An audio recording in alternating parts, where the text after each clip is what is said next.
जय हिंद, वंदे मातरम। दोस्तों, आज की यह वीडियो संविधान के टॉप 100 क्वेश्चंस पर आधारित है। 20 मिनट के अंदर 100 प्रश्नों में पूरे संविधान का A to Z निचोड़ आपके दिमाग में फीड कर देंगे। तो यहां जीरो से लेवल शिखर तक के सारे पॉलिटी के क्वेश्चंस आप देख लीजिए और परीक्षा में बिल्कुल निश्चिंत जाइएगा। पहला प्रश्न आपके स्क्रीन पर है, भारतीय संविधान को अपनाया गया। दोस्तों, भारतीय संविधान को भारतीय संविधान सभा के द्वारा अपनाया गया है, इसलिए इस क्वेश्चन का आंसर ऑप्शन नंबर ए हो जाएगा। किसकी संस्तुति पर बना? तो कैबिनेट मिशन की संस्तुति पर बना था दोस्तों भारतीय संविधान, जो एक दुनिया का सबसे बड़ा लिखित संविधान है। आइए सेकेंड क्वेश्चन, भारत का संविधान पूर्ण रूप से कब तैयार हुआ? दोस्तों, यहां दो प्रश्न बनते हैं, भारत का संविधान कब तैयार हुआ और भारत का संविधान कब लागू हुआ। जब आपसे पूछे तैयार कब हुआ तो 26 नवंबर 1949 को भारत का संविधान तैयार हो गया था, लेकिन लागू होने की बात अगर करी जाए तो 26 जनवरी 1950 को यह लागू हुआ था। आइए थर्ड क्वेश्चन, भारतीय संविधान के आर्टिकल 1 में यह घोषणा की गई है कि इंडिया अर्थात भारत क्या है। तो आपको बता दें कि भारतीय संविधान के अनुसार अनुच्छेद 1 ये कहता है कि भारत क्या होगा, भारत अर्थात इंडिया एक राज्यों का संघ होगा, इसलिए इस क्वेश्चन का आंसर ऑप्शन नंबर ए चला जाएगा। क्वेश्चन नंबर 4 आपके स्क्रीन पर है, भारतीय संविधान सभा की प्रारूप समिति के अध्यक्ष कौन थे? दो प्रश्न बनेंगे, भारतीय संविधान के जनक कौन माने जाते हैं? तो डॉक्टर बी आर अंबेडकर साहब। प्रारूप समिति के अध्यक्ष कौन माने जाते हैं? तो डॉक्टर बी आर अंबेडकर साहब, इसलिए इस क्वेश्चन का आंसर ऑप्शन सी चला जाएगा।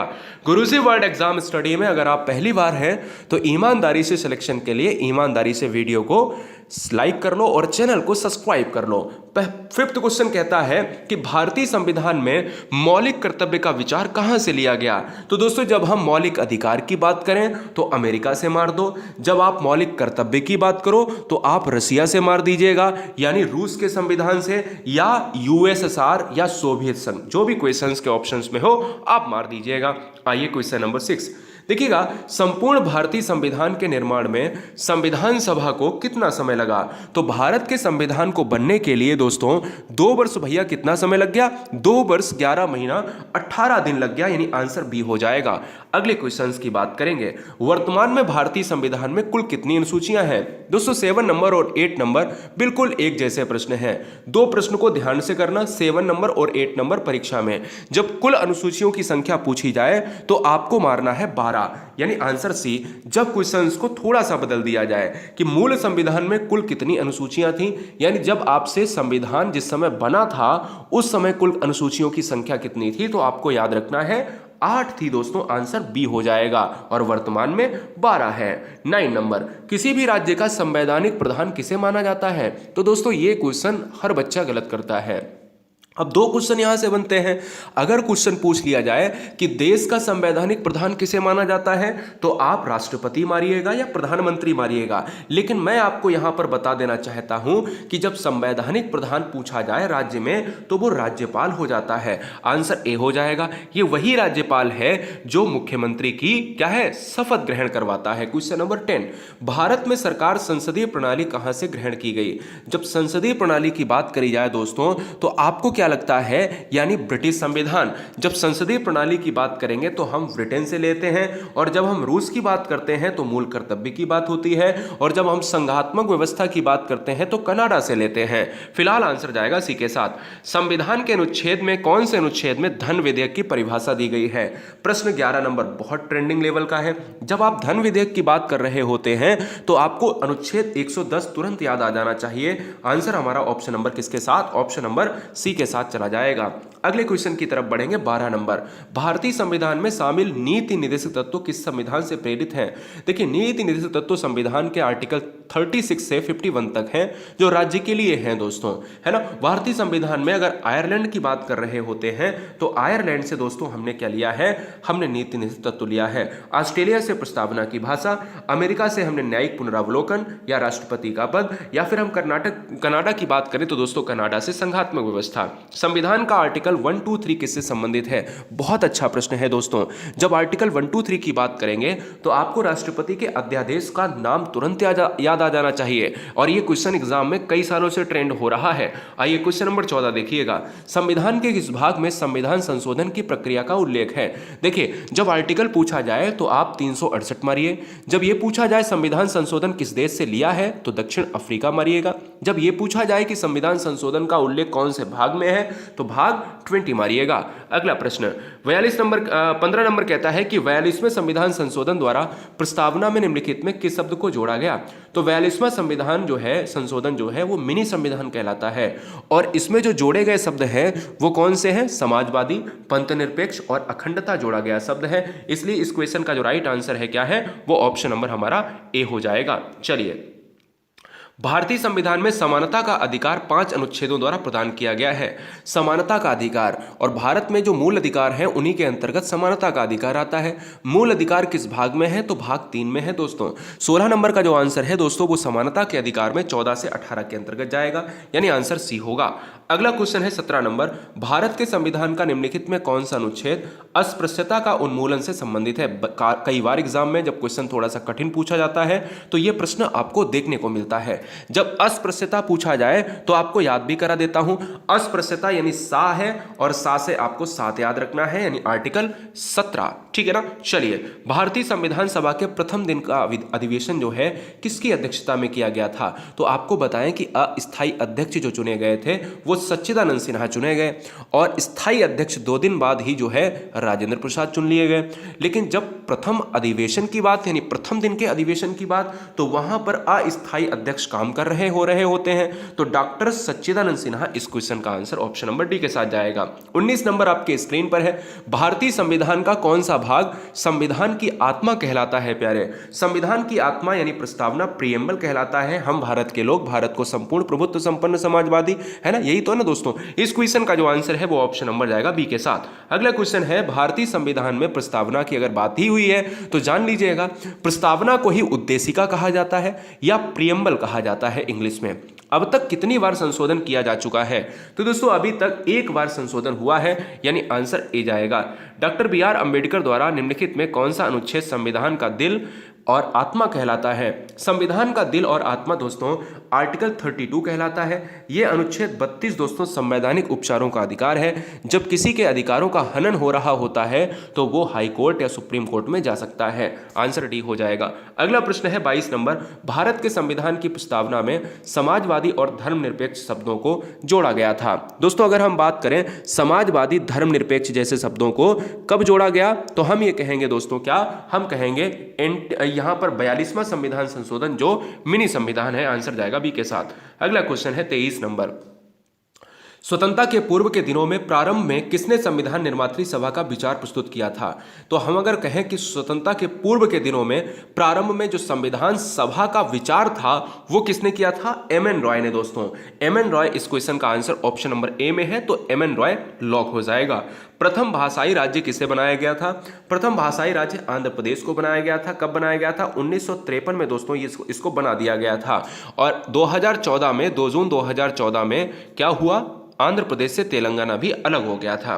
भारत के संविधान में मौलिक अधिकार दोस्तों, मौलिक अधिकार की अगर हम बात कर लेते हैं तो जो मौलिक अधिकार हैं वो जो है 3rd भाग में आते हैं। अगर आप मौलिक अधिकार को देखते हैं तो आप किस ऑप्शंस के साथ जाएंगे? तो हम कहेंगे दोस्तों ऑप्शन नंबर ए, यानी मूल संविधान का हिस्सा था, यानी इस क्वेश्चन का आंसर ऑप्शन ए जाएगा। अगले क्वेश्चन की बात करेंगे, मौलिक अधिकारों का निलंबन कौन कर सकता है, यानी इसको कौन हटा सकता है? तो मौलिक अधिकारों का निलंबन जो है वो कौन कर सकता है? प्रेसिडेंट ऑफ इंडिया कर सकता है। सिंपल सी बात है, राष्ट्रपति करेगा दोस्तों। अगला प्रश्न आपके स्क्रीन पर है, भारतीय संविधान के अंतर्गत मूल अधिकारों का संरक्षक कौन होता है? अब हटाने की अगर बात करें तो आप देखिएगा राष्ट्रपति हटा सकता है, प्रेसिडेंट हटा सकता है, लेकिन इसका संरक्षक कौन होता है? तो न्यायपालिका है दोस्तों, यानी ऑप्शन सी जाएगा।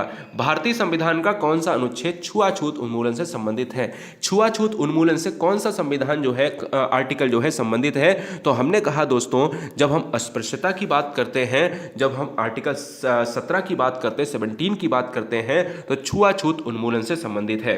29 नंबर, स्वतंत्रता का अधिकार दोस्तों कई बार एग्जाम में पूछा गया है, बेहतरीन क्वेश्चन है और इंपॉर्टेंट प्रश्न है। स्वतंत्रता का अधिकार कौन से आर्टिकल से आता है? तो जब स्वतंत्रता की बात होती है तो 19 से 22 के अंतर्गत आता है, यानी आंसर बी हो जाएगा, ऑप्शन नंबर बी, ठीक है ना। समानता 14 से 18। भारतीय संविधान के अनुसार संपत्ति का अधिकार जो है क्या है? तो संपत्ति का अधिकार अब 300 का में रख दिया गया है, आर्टिकल 300 का में रखा गया है। और संपत्ति का अधिकार पहले मूल अधिकार हुआ करता था, लेकिन अब इसको कानूनी अधिकार बना दिया गया है, यानी कानूनी अधिकार का मतलब होता है विधिक अधिकार, यानी आंसर बी हो जाएगा। अगला प्रश्न है 31 नंबर, भारतीय संविधान के किस अनुच्छेद में राज्य के नीति निर्देशक तत्वों को लिया गया है? दो प्रश्न बनेंगे। राज्य के नीति निर्देशक तत्व जो है कौन से संविधान कहां से लिए गए हैं? तो आयरलैंड से प्रेरित है। और दूसरा कौन से आर्टिकल में है? 36 से 51 में है। क्या नीति निर्देशक तत्वों को आप न्यायालय में चुनौती दे सकते हैं? नहीं, ठीक है ना। चलिए, संविधान में राज्य के नीति निर्देशक तत्वों को शामिल करने के पीछे क्या उद्देश्य है?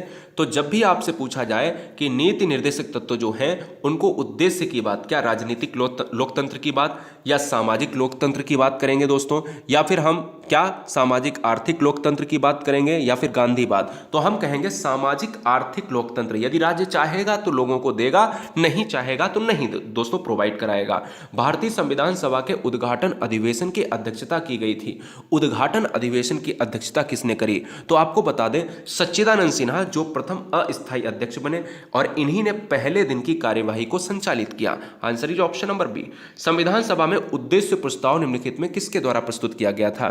तो उद्देश्य प्रस्ताव की बात करता हूं दोस्तों, तो ये आपका बी.आर. अम्बेडकर, राजेंद्र प्रसाद, देशमुख या पंडित जवाहरलाल नेहरू। तो आपको यहां पर सुपर फास्ट रिवीजन में पंडित जवाहरलाल नेहरू का नाम याद रखना है दोस्तों। चलिए, भारतीय संविधान दिवस कब मनाया जाता है? संविधान जिस दिन तैयार हुआ था, कब हुआ था? 26 नवंबर 1949 को। लेकिन उसी दिन तैयार होने के फलस्वरूप हम कानूनी दिवस या संविधान दिवस या कानून दिवस या कुछ भी आप कह लो, तो दोस्तों हम ये कहते हैं 26 नवंबर को हम भारतीय संविधान दिवस मनाते हैं। भारतीय संसद में क्या शामिल है? भारतीय पार्लियामेंट 3 लोगों से बनी है। तो पार्लियामेंट का अंग होता है लोकसभा, राज्यसभा और प्रेसिडेंट ऑफ इंडिया, यानी लोकसभा, राज्यसभा और राष्ट्रपति जो है ये क्या है? ये दोस्तों आपके 3 अंग होते हैं, ये बात आपको पता होनी चाहिए। संसद के 2 सत्रों के बीच में अधिकतम कितना अंतराल दिया जा सकता है? संसद में अगर देखा जाए तो अगर कोई उपस्थिति की बात करी जाए, यानी जो अंतराल होता है, एक बार अगर कोई कार्यवाही हो गई तो फिर कम से कम या ज्यादा से ज्यादा कब तक चल सकता है? तो ज्यादा से ज्यादा 6 महीने का गैप नहीं होना चाहिए, 6 महीने के अंदर दूसरा सत्र होना चाहिए, यानी 1 साल में 2 सत्र तो अनिवार्य है। अगला प्रश्न, संघ की कार्यपालिका शक्ति निहित होती है तो किसके प्रति? दोस्तों आपको पता होना चाहिए कि जब भी आप संघ की बात करते हो तो आपको यहां पर आंसर प्रेसिडेंट ऑफ इंडिया लगाना है, आंसर बी हो जाएगा। राज्य में क्या मारेंगे? हमने कहा था आपको, कमेंट करके बताइए। भारतीय सशस्त्र सेनाओं का सर्वोच्च कमांडर कौन होता है? तो जब आर्मी, नेवी, एयरफोर्स की बात करते हैं, तीनों सर्वोच्च सेनापति की बात अगर हो तो प्रेसिडेंट ऑफ इंडिया ही होगा। भारतीय संविधान के अनुसार देश का प्रथम नागरिक कौन है? तो भी प्रेसिडेंट ऑफ इंडिया ही होगा।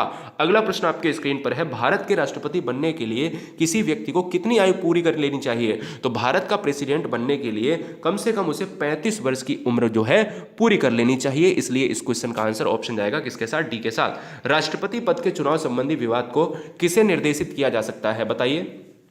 यहां पर अगर पूछा जाए कि राष्ट्रपति पद के चुनाव संबंधी विवाद को किसे निर्देशित किया जाता है तो आंसर क्या हो जाएगा? तो देखिए, कोई भी अगर विवाद है तो वो जाएगा न्यायालय में, और वो उच्चतम न्यायालय में जाएगा। कोई भी विवाद हो, चाहे महाभियोग संबंधी हो, चाहे कोई भी हो।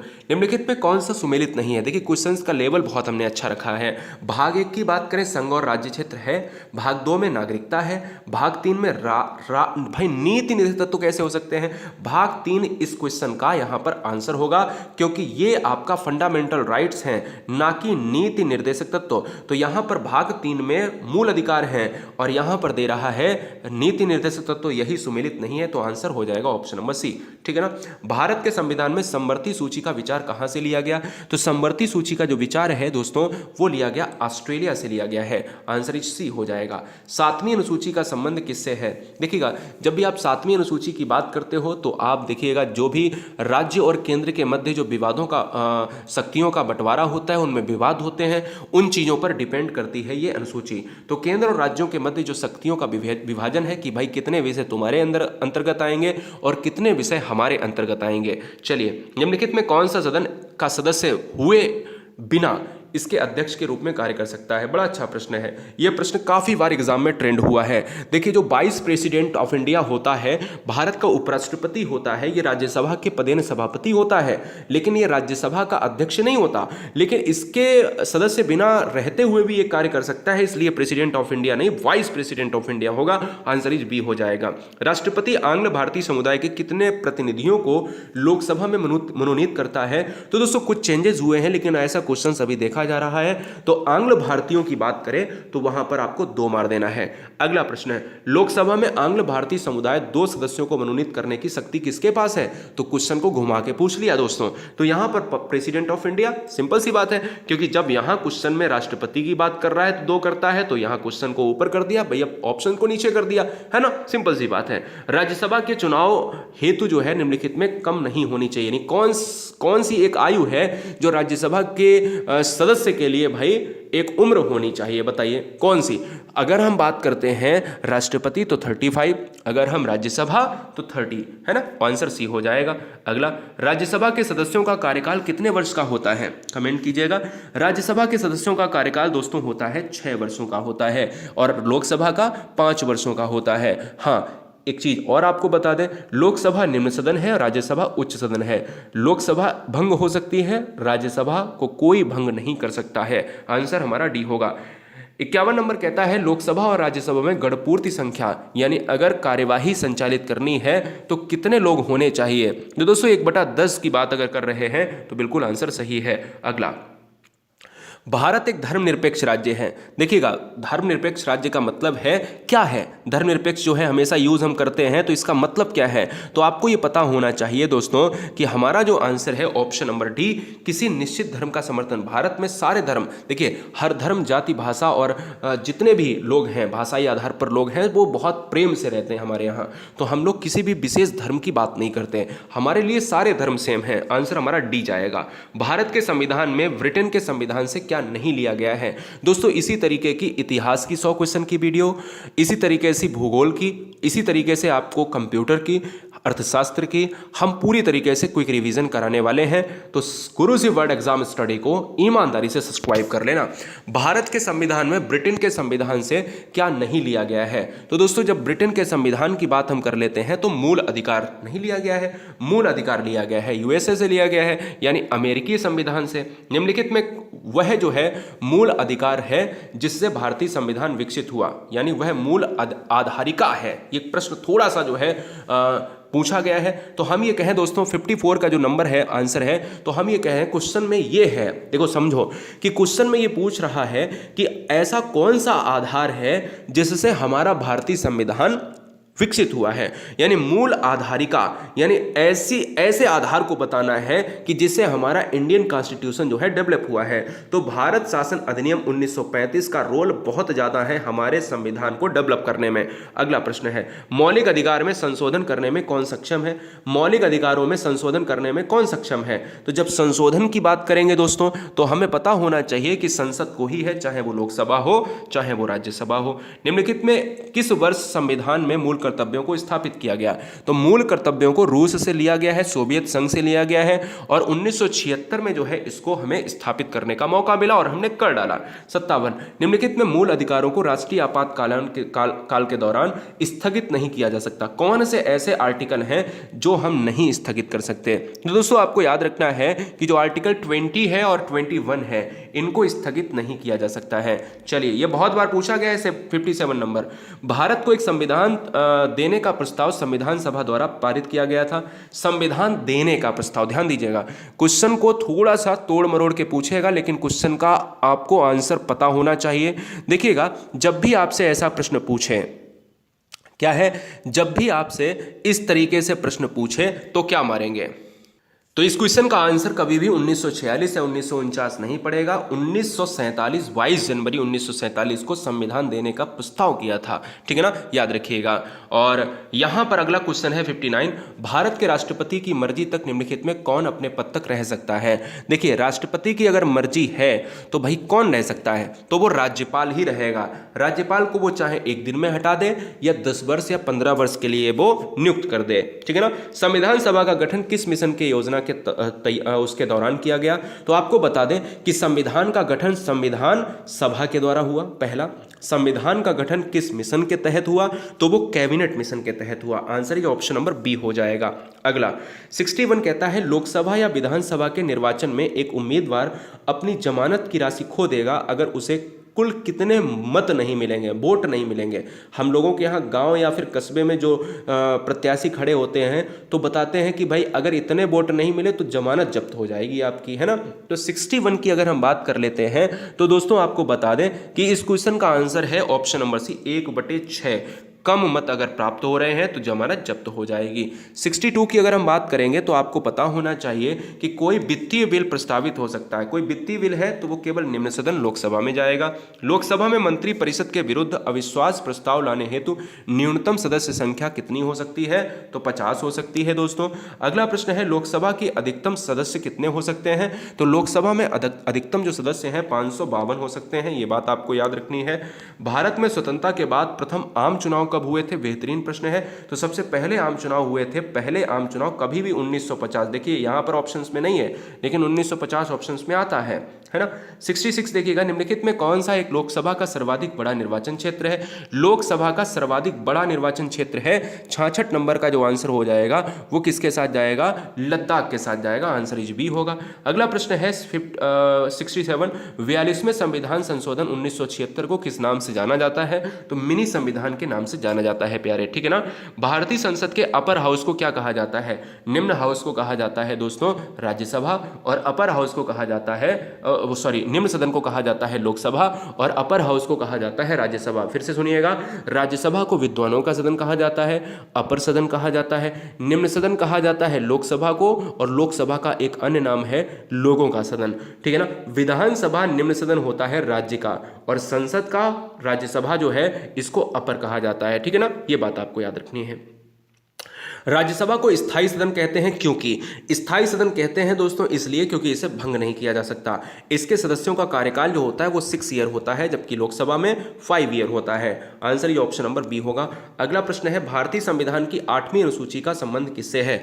8वीं अनुसूची में 22 लैंग्वेज का इस्तेमाल हुआ है, 22 भाषाओं का उल्लेख है, तो आंसर हमारा किसके साथ जाएगा, सी के साथ चला जाएगा। अगला प्रश्न है आपके स्क्रीन पर 71। देखिए ये एंटी डिफेक्शन से प्रश्न है, क्या है, दल बदल कानून से संबंधित यह प्रश्न है, और प्रश्न ये कहता है कि दल बदल के आधार पर अयोग्यता संबंधी विवरण किस अनुसूची में है। एंटी डिफेक्शन इसे कहा जाता है, तो 10वीं अनुसूची में दल बदल का उल्लेख मिलता है। भारतीय संविधान की 10वीं अनुसूची किससे संबंधित है, क्वेश्चन घुमा के दे दिया है, तो एंटी डिफेक्शन यानी दल बदल कानून से संबंधित है। भारतीय संविधान के किस संशोधन अधिनियम द्वारा पंचायती राज, कई बार ट्रेंड हुआ है भैया, पंचायती राज की अगर हम बात करें तो पंचायती राज जो है किससे संबंधित है, यानी 73वें संविधान संशोधन से जो है ये यहां पर उल्लेखित किया गया है। संविधान सभा का उपाध्यक्ष के रूप में किसे चुना गया था। देखिए अध्यक्ष एक अलग है, अस्थायी अध्यक्ष, अस्थायी अध्यक्ष कौन है, अस्थायी अध्यक्ष तो दोस्तों है सच्चिदानंद, और स्थायी अध्यक्ष हैं राजेंद्र प्रसाद। लेकिन उपाध्यक्ष के रूप में तो हमने कहा दोस्तों अगर उपाध्यक्ष की बात हो तो HC मुखर्जी, बहुत कम लोग जानते हैं। संविधान तो लोगों ने बहुत पढ़ा लेकिन बहुत कम लोग जानते हैं। यदि पंचायत भंग होती है तो किस अवधि के अंतर्गत निर्वाचन होंगे। अगर आप पंचायत की बात कर रहे हो, पंचायती नहीं दोस्तों, राष्ट्रपति की बात कर लो, राष्ट्रपति का पद कितने दिन तक खाली रह सकता है, तो 6 महीने से ज्यादा नहीं, तो 6 महीने के अंतर्गत भैया चुनाव हो जाने चाहिए, ठीक है ना। संविधान के किस अनुच्छेद में संविधान संशोधन प्रक्रिया, तो संविधान संशोधन की प्रक्रिया दोस्तों भाग 20 में है क्या, 368 में है क्या, दक्षिण अफ्रीका से लिया गया। सर बिल्कुल, आंसर इज ऑप्शन डी जाएगा। अगला, संविधान में संशोधन की पहल की जा सकती है। संविधान में जब संशोधन की बात होती है तो इसमें लोकसभा और राज्यसभा को दोनों को यहां पर मौका मिलता है। किसी भी सदन में जो है आप जो है इस प्रकार की कार्यवाही को शुरू कर सकते हैं। संविधान सभा के लिए संवैधानिक सलाहकार कौन था। संविधान सभा के लिए संवैधानिक सलाहकार BN राव को माना गया, इसलिए इस क्वेश्चन का जो आंसर है वो ऑप्शन नंबर डी होगा। भारत सरकार के, आप देखिए 80 और 81 को थोड़ा सा ध्यान से देखिएगा। 79, 80, 81 जो है ये कठिन क्वेश्चन है। देखिएगा, अगर मैं बात कर लेता हूं अगर मैं बात कर लेता हूं भारत सरकार के बजट के कुल घाटे में किस घाटे का सबसे ज्यादा योगदान होता है, तो राजकोषीय घाटा, ये सबको पता होना चाहिए। दूसरा, भारत सरकार के बजट के आंकड़ों में कुल व्यय और कुल प्राप्ति के बीच अंतर को क्या कहते हैं, मतलब कुल कितना खर्चा हुआ है, कुल कितना प्राप्त हुआ है, तो उसके बीच के अंतर को कहा जाता है बजटीय घाटा कहा जाता है, ठीक है ना। तीसरा, चालू वित्तीय वर्ष के परिणामों को आधार मानकर अगले वर्ष का बजट तैयार करना क्या कहलाता है, तो जब अगले वर्ष की बात करें तो उसको कहा जाता है परफॉर्मेंस बजट कहा जाता है, निष्पादन बजट कहा जाता है। चलिए, मुख्यमंत्री की नियुक्ति की जाती है दोस्तों, तो मुख्यमंत्री की नियुक्ति राज्यपाल के द्वारा की जाती है, आंसर ए। राज्यपाल को पद की शपथ किसके द्वारा दिलाई जाती है, तो राज्यपाल की अगर बात करें तो राज्यपाल एक ऐसा पद है जो राष्ट्रपति के जो है अनुसार ही जो है होता है। और राज्यपाल की अगर हम बात कर लेते हैं तो आप जानिएगा, देखिए 83 की अगर हम बात करेंगे तो फिलहाल इस क्वेश्चन का जो राइट आंसर हो जाएगा वो किसके साथ भाई, देखिए राज्यपाल को पद की शपथ किसके द्वारा, तो हम कहेंगे राष्ट्रपति के द्वारा, है ना। आंसर इज ऑप्शन नंबर किसके साथ, बी के साथ। तो भैया राष्ट्रपति ही कर सकता है, कोई इशू नहीं है। किसके महाभियोग के लिए संविधान में कोई प्रावधान नहीं है, महाभियोग के लिए। भाई देखो, राष्ट्रपति एक ऐसा व्यक्ति है जो राज्यपाल को अपने अनुसार रख सकता है, तो भाई महाभियोग राष्ट्रपति के लिए है, ना कि राज्यपाल के लिए है। Answer is option number A. भारतीय राज्यों में राज्यपाल की नियुक्ति कौन करता है, क्वेश्चन घुमा घुमा के वही पूछ रहा है, तो राष्ट्रपति ही करेगा। 6 वर्ष की आयु से 14 वर्ष की आयु के बीच के सभी बच्चों को शिक्षा का अधिकार, अब ध्यान दीजिएगा, शिक्षा का अधिकार जो है वो क्या है, एक फंडामेंटल राइट्स है, यानी हर पेरेंट्स की जिम्मेदारी है कि वो अपने बच्चों को शिक्षित करे, शिक्षा दिलाए, बेहतरीन शिक्षा दिलाए। निम्नलिखित में किसको हटाने का प्रावधान संविधान में नहीं है। अब क्वेश्चंस को देखिए, फिर से पूछा गया है, तो अब क्वेश्चंस के ऑप्शन को बिल्कुल चेंज कर दिया। अब मैं यही बात हर बच्चे से कहता हूं कि अगर देखिए, अगर राष्ट्रपति है तो इसको प्रेसिडेंट हिंदी में भी लिख सकता है, अगर राज्यपाल है तो उसको इंग्लिश में गवर्नर भी लिख सकता है, तो आंसर सी हो जाएगा। भारत के नियंत्रक तथा महालेखक परीक्षक की नियुक्ति कौन करता है, तो नियंत्रक महालेखा परीक्षक CAG की बात अगर हम कर लेते हैं तो यहां पर राष्ट्रपति प्रेसिडेंट ऑफ इंडिया ही करेगा। अगला प्रश्न है 89, लोक लेखा समिति जो है, लोक लेखा समिति में कुल कितने सदस्य होते हैं, तो आपको बता दें दोस्तों 22 होते हैं। क्या होते हैं, 22 होते हैं।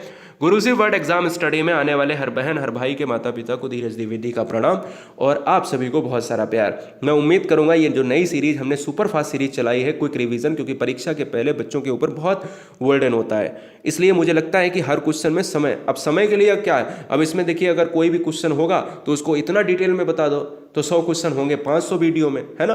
15-15 क्वेश्चन, 20-20 क्वेश्चन, 50-50 क्वेश्चन करा पाएंगे, तो इसलिए मुझे लगता है क्विक रिवीजन करा दो।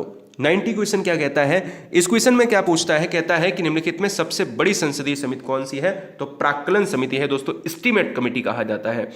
लास्ट के 10 क्वेश्चंस को ध्यान से देखिएगा। भारतीय संविधान के किस अनुच्छेद में प्रेस की स्वतंत्रता है, तो प्रेस की स्वतंत्रता दोस्तों आर्टिकल 19(1) में दिया गया है।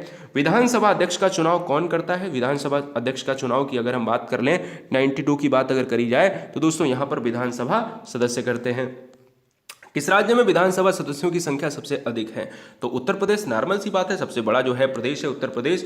भारतीय संविधान के किस अनुच्छेद के अंतर्गत वित्त आयोग के गठन का प्रावधान है, वित्त आयोग के गठन का प्रावधान है। 94 नंबर की अगर हम बात कर लेते हैं दोस्तों तो वो आर्टिकल हो जाएगा 280 हो जाएगा 280।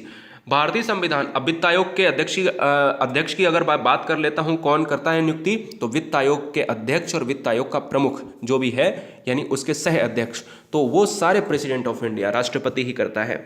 भारतीय संविधान की समवर्ती सूची की धारणा किस देश से ली गई है, तो समवर्ती सूची जो है आपके ऑस्ट्रेलिया से लिया गया है, ठीक है ना। चलिए, संविधान सभा ने संविधान को अंतिम रूप कब दिया, तो देखिए मैंने ऊपर बताया था ना कि संविधान कब तैयार हुआ, वो अलग क्वेश्चन था, ये क्वेश्चन ही बदल दिया, लेकिन इसका आंसर नहीं बदलेगा, वही दोस्तों आंसर रहेगा 26 नवंबर 1949 रहेगा। विधान परिषद के सदस्य कितने वर्षों के लिए निर्वाचित होते हैं, विधान परिषद के सदस्य दोस्तों रहते हैं 6 वर्ष, विधानसभा 5 वर्ष, लोकसभा 5 वर्ष, विधान परिषद 6 वर्ष और राज्यसभा 6 वर्ष, है ना, ये याद रखिएगा। किस राज्य में विधान परिषद की संरचना अथवा विघटन किया जा सकता है, तो दोस्तों देखिएगा, अगर हम पूछें कि राज्य में विधान परिषद की संरचना अथवा विघटन किया जा सकता है, तो क्या उस राज्य की विधानसभा द्वारा, संसद द्वारा राज्यपाल की अनुशंसा पर, हाँ सर राज्यपाल से जुड़ा हुआ पॉइंट है, इसलिए विधान परिषद राज्यों में है। राज्य के विधान परिषद के कितने सदस्य विधानसभा द्वारा चुने जाते हैं? तो ये प्रश्न बहुत अच्छा है, थोड़ा सा कठिन है, 1/3 है। और आज का अंतिम प्रश्न है, ये रहा, विधान परिषद में कुल कितने सदस्य राज्य के राज्यपाल द्वारा मनोनीत किए जाते हैं? तो ये प्रश्न जो है आपको यहाँ पर 1/6 लगा देना है। तो थोड़े से कठिन क्वेश्चन, थोड़े से सरल क्वेश्चन, थोड़े से मॉडरेट क्वेश्चन, हर तरीके का क्वेश्चन हमने इस वीडियो में करा दिया है। मुझे लगता है कि आप गुरुजी वर्ड एग्जाम स्टडी में हैं, तो सारे 100 क्वेश्चन, सारे सब्जेक्ट के 100 क्वेश्चन कराने के लिए मैं तैयार हूं। क्या आप तैयार हैं? कमेंट बॉक्स में लिखें हाँ सर तैयार हैं। तो एक बार सारे परिवार अपने 4-4, 5-5 मित्रों को, जो भी बहन हमें देख रही, जो भी भाई हमारा देख रहा है, जो भी गृहिणी देख रही, अपने 5-5 मित्रों को इस वीडियो को शेयर जरूर करें, जिससे उन तक कुछ अच्छा पहुंच जाए। बहुत चीज़ें आप लोग शेयर करते हो, लेकिन कुछ अच्छा भी शेयर कर दें, है ना। तो ये वीडियो आपके लिए वो वीडियो थी जो परीक्षा के लिए 4 चांद लगाने वाली थी। जय हिंद, लव यू गाइस।